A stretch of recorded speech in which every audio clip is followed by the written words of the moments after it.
Larry King, the hell with you. This is TWI, Troy Wilde Interviews.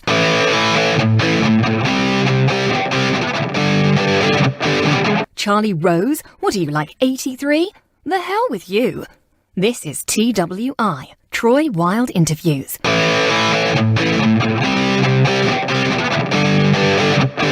Piers Morgan, you, sir, are a moron. This is TWI, Troy Wilde Interviews.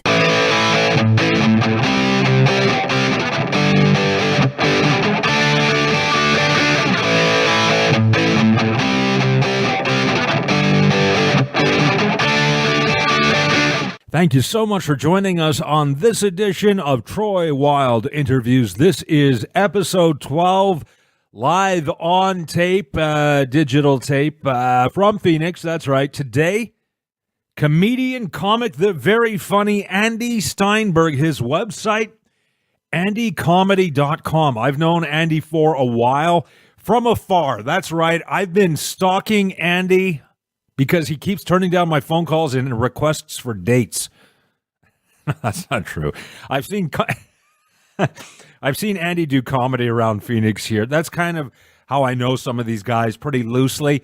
Funny dude, scary looking dude, kind of like ZZ Top beard thing going on. Andy, I wouldn't be surprised if at some point I meet him in the flesh, the guy pulls a knife on me. Potentially dangerous, but very funny. Again, check out andycomedy.com. Andy is opening for Aries Spears. If you don't know who Aries Spears is, I'm coming to your house and I'm going to kick the living shit right out of you.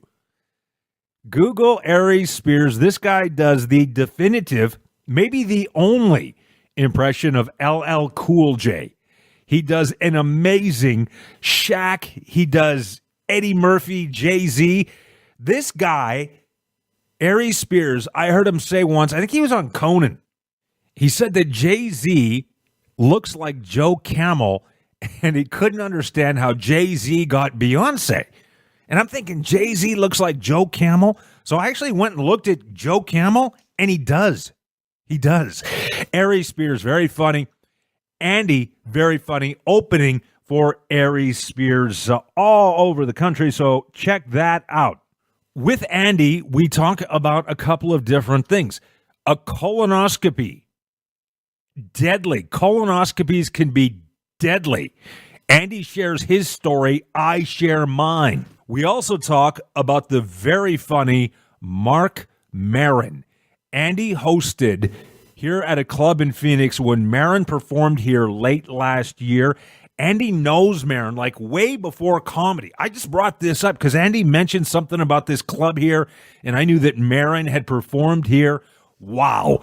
Interesting story about Maron, the Guggenheim in New York, Maron bombing, Andy being inspired to try comedy by watching Maron bombing. Unbelievable story. Well, it's believable, but I'm just trying to hype it. And also, Andy is from Tucson, Arizona, about 100 miles from Phoenix to the south of us.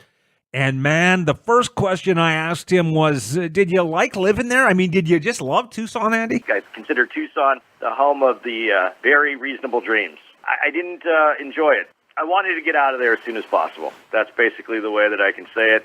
I think it has great things. It has Sabino Canyon. It has a great little art community. I think it's a great place, but for me, Tucson sucks. I actually have a T-shirt that says Tucson sucks on it that I sell because that's just how I think about it. I'm guessing like you're not probably like on their favorite son list at this point. Well, I don't think they care about me one way or the other. When I grew up in Tucson was just so small and everything was going on everywhere else. Phoenix had, Alice Cooper and, Stevie Nicks and, all the big bands were being seen in Phoenix. Nothing was happening in Tucson. From Tucson to Phoenix to opening for Aries Spears, touring as a comic. Let's pick it up right to the now. You are opening for Aries Spears. And folks, if you're not familiar with who Aries Spears is, I believe he was on Mad TV, does a killer impression of LL Cool J, Shaq, Jay-Z, a very unique talent, and you're opening for this guy in different places around the country. How did you get to that point? I was at a very maybe 5 years into doing comedy. Stand Up Live opened up here, and I was at that point in comedy where I had some jokes. They weren't great. They weren't great at all. But I met the owners of Stand Up Live, and I met the booker, and I was able to get some host dates where I was able to start getting better meeting comics, and I started writing more. And without that happening, I would just be a bar. I'd be just doing bar shows. I mean, really, it's really hard unless you're going up a lot, and you start getting on club shows where you can really hone that skill. And you just start getting to work with people when you get into a club like that. It's like when you do anything in life. When you play golf with better golfers, you get better. And getting to work there, I just got better. That's all. And that's how one thing led to another. You opened for Aries, and you've opened for a lot of people. Yeah, I met Aries over a period of 3 years. We worked together, and we talked about maybe me going out with him. And then this last year, when he came to Phoenix, I was like, let's get some dates. And he was like, okay, let's do it. And he sent me his schedule, and he let me pick some dates, and he got back to me. And so I've been going out with him. I just was out in Oxnard with him at Levity, which is an amazing club out there north of L.A. is Oxnard, and it's a great club, and that's great. And Aries crowd is a great crowd for me because we definitely do different kinds of jokes. And if I get them to laugh at my jokes, I feel like I'm coming from a different place than Aries is. So I'm doing good work. That's how I feel about it. And I really enjoyed working with him. He's a really good guy. He's getting away from the impressions, though. He wants his comedy. He likes doing the comedy part. He likes the impressions, but he doesn't. He really, his comedy's good. He isn't doing as many impressions. Is the problem with doing impressions is that even no matter how good you are, once you've done it and once somebody has seen it, maybe they don't necessarily need to see it again, versus being a comic with original material? No, I don't know if it's that, and I don't do impressions. I barely can do an impression of myself most of the time. But right. What I see is the problem, and I see it when I'm on his shows, is that he's doing a bit, and you'll just hear someone yell out, Jay-Z! And he'll, it's like, I don't want to do Jay-Z. I'm in the middle of my bit, and you're yelling out a name of somebody you want to hear me do. So that would irritate me. I don't know how he feels about it. I don't know what his direction is, why he feels that way, but that's the part that would kill me. I mean, I've seen it happen with other people that do impressions, too, when the crowds just start yelling out the names of the impressions they want to hear. But, you don't, when you get ready to go on stage, you're not considering the guy who's, 4 or 5 drinks in, who came for really one specific reason. I mean, you're doing your show for, the room. And, but other people have their own agendas sometimes. And AndyComedy.com, again, your website, very well put together. I've had a couple other comedians that I've interviewed say that the merchandise, selling merchandise, can be a huge part of their overall income working in the clubs. Has that been your experience? Well, it's the only way you can really afford to go out because, there's the group of comics that by name, name brand comedians, and that's where the bulk of the money is. And then the support acts get paid a lot less. And that's the way it's supposed to be. That's the way it's been done. That's the way it should be done. It makes you hungry. If you aren't hungry, you shouldn't do it. But merch is what can pay the bills.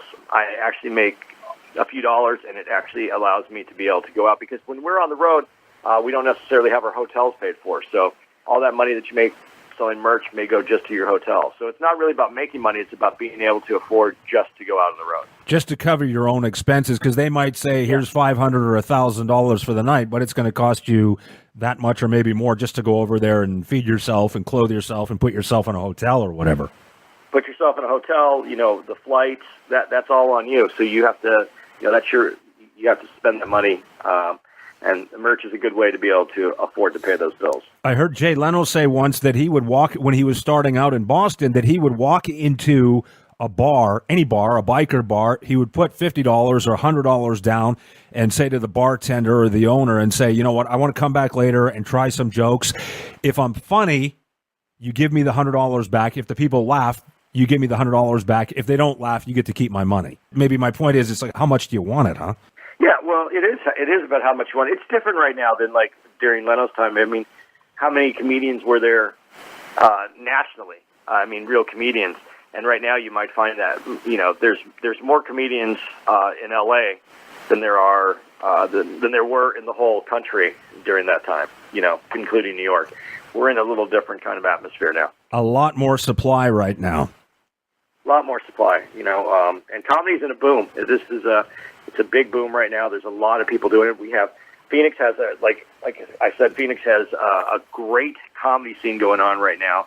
There's tons and tons of open mics and book shows, and you can get up, a couple times a night here if you want to. And that's really what makes you better as a comic, is just how many times you can get up and improve. I mean, you have to have jokes to get up there with and improve those jokes, but as long as you're getting up and you're working your material, you're going to get better. And, Phoenix is providing that. You were 40 or 41 years old. You had been married. You have two sons now that are 16 and 18. We talked a little bit before. You have a business failure. You decide to go into comedy. Now you are 8 years into it. Like you said, you're 51 years old. What is your long-term goal? How long do you keep on going with this? Are you in it for the long haul? There's nothing else that I can do or want to do at this point in my life. So this is it.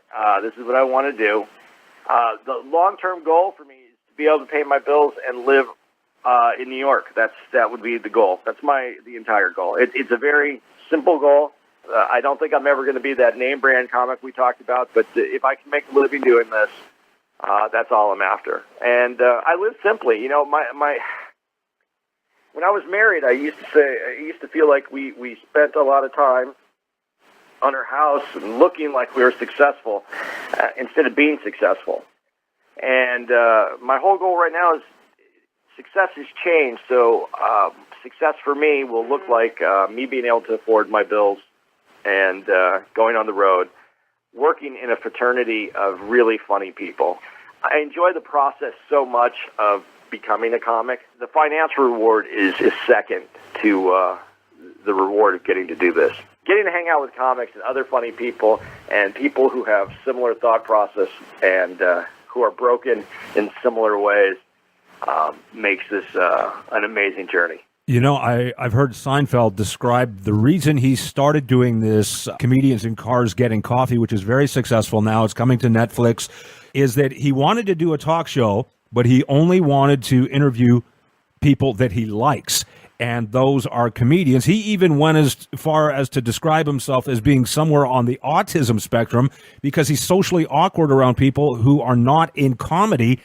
And the longer I'm now in the about a dozen episodes into this podcast, I realize that too. It's people in radio, journalists who have a similar profile to comedians, people that do morning radio, and comics. It's just these people are so, I don't know, they're kind of damaged, they're kind of brilliant, but there's something really authentic about them. And I've never felt like I could fit in with people in public relations or sort of mainstream, media type of stuff. You reach a point in life where you just want to be with your own tribe, and whatever comes, because let's face it, as long as you have, food and a place to sleep, everything is relatively okay. Yeah. And that's, growing up, I hate to take this all the way back to when you were talking about growing up in Tucson and why it took me 41 years to figure this out. Growing up, when you're not in a city that has a scene or a comedy scene that's significant, when I grew up, Laughs, which is the comedy club in Tucson, had just opened and hadn't really been there that long. And they had an open mic night, but you don't realize how approachable or how similar you are to comedians. Or not everybody, but myself. That's why I didn't know that, even if I saw an open mic going on, I didn't get that you could go in there. I didn't get that these people were like me. You didn't meet them on a daily basis. You didn't see people around like that. But as you get into this, these are my people. I mean, this is the group of people that I enjoy being around with more than I've ever enjoyed being around people before. I've always had to work with people. I just never really enjoyed them. And these people I can actually sit with and eat with and enjoy the thought process that ensues after that. On a bit of a lighter note, I was watching your website, and I saw that you talked about having a colonoscopy. For the record, you've had a colonoscopy? Yes, I did have a colonoscopy. That I had right when I turned 50. And they used propofol. That's the drug that killed Michael Jackson. Very, very powerful anesthetic drug. Yes. Yes, and Michael Jackson doesn't even know he's dead. He just thinks he's in a deep sleep. That's how good that drug is. Do you know, I turned 45, I'm 46, I turned 45 about a year ago, And my doctor said, well, you have a family history of colon cancer. And that's what he said. You should have it done now or when you're 50. And I thought, well, okay, let me think about it. And then a friend of mine said a buddy of his died during a colonoscopy. Something ruptured. I guess there's like 1% or something that die because the thing ruptured his colon. The guy literally is having a colonoscopy somewhere here in Arizona, and the guy dies. It's a serious deal. It's not just like, getting the old finger up your ass with the doctor. This is a serious freaking thing, Andy. Yeah, no, it is. But you're supposed to get it done. I mean, that is the thing that you have to weigh on getting it done, and getting it done early, like in your situation, because there is, as any surgery, there's risk. But here's the funny part to me, though. This is the part that I think is funny. It's like I got mine done, and mine was clean, and I came back great. And I have a fear of dying. I mean, I'm constantly thinking that something's wrong. So I had it done. I was cleared. I was feeling pretty good. I knew that I was cancer free. And I went to sleep that night. I had a great sleep, and I woke up the next day. I felt great. I woke up without an alarm clock. I just woke up, because I was refreshed. I felt good, and I was taking a shower, and I was washing my hair. And in the middle of washing my hair, I realized that I did not have cancer yesterday. But today's a brand new day, and cancer plays by its own rules. So, yeah, you're going to get checked. And you're going to know, but that's all you know is about yesterday. Today, who knows what you got? You know what? It's risky.